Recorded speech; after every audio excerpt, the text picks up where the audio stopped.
দেশের উত্তরাঞ্চলে শীত যেখানে কষ্টদায়ক, শীতের তীব্রতা কম থাকায় রাজধানীতে সেই শীতই হয়ে উঠেছে উপভোগ্য। ছুটির দিনে সাধারণ মানুষ বের হয়েছে প্রিয়জনের সাথে কিছুটা সময় যাপনে।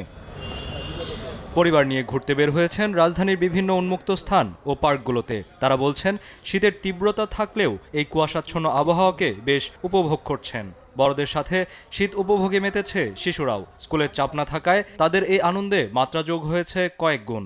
শীতে মানে শীতটা আমার পছন্দ, শীতে যে বড় ছুটি দেয় এটাই আমার সবচেয়ে বেস্ট। গেছি তো, নানু বাড়ি গেছে, পল্টনে গেছে, পল্টনেই তো আমরা আসলাম, ঘুরতেই তো আমরা আসলাম। আজকে দিনটা সুন্দর অন্যান্য দিনের তুলনায়, বিকজ অফ ফগি। রমনাতে অনেক মানুষ তো এমনিতেই গরম, লাইক ঠান্ডার মধ্যেও মানে ঠান্ডাটা মনে হচ্ছে না। শীত হচ্ছে গিয়ে মোটামুটি পিঠার জন্য, লাইক প্রতিদিনই বিভিন্ন ধরনের পিঠা খাওয়া হচ্ছে, বাইরে পিঠা, সব জায়গায় পিঠা পাওয়া যাচ্ছে। এটা আর কিছু বলার নাই, বাংলাদেশে একমাত্র ঐতিহ্য হচ্ছে পিঠা। যদিও নিম্ন আয়ের মানুষের কাছে তীব্র শীত কিছুটা আগ্রাসী। ঠান্ডা বাতাসেও কাজ করতে বাধ্য হওয়ার পাশাপাশি যাত্রী কম থাকায় অনেকটাই বিপাকে তারা। এতে টান পড়েছে পেটেও।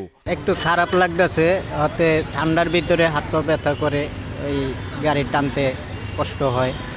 শীত বাড়ায় ভিড় বাড়ছে গরম কাপড়ের দোকানগুলোতেও। যদিও বিক্রেতারা বলছেন বিক্রি এখনও আশানুরূপ নয়। যদিও গরম কাপড় সুলভ মূল্যে কিনতে পেরে খুশি ক্রেতা সাধারণ।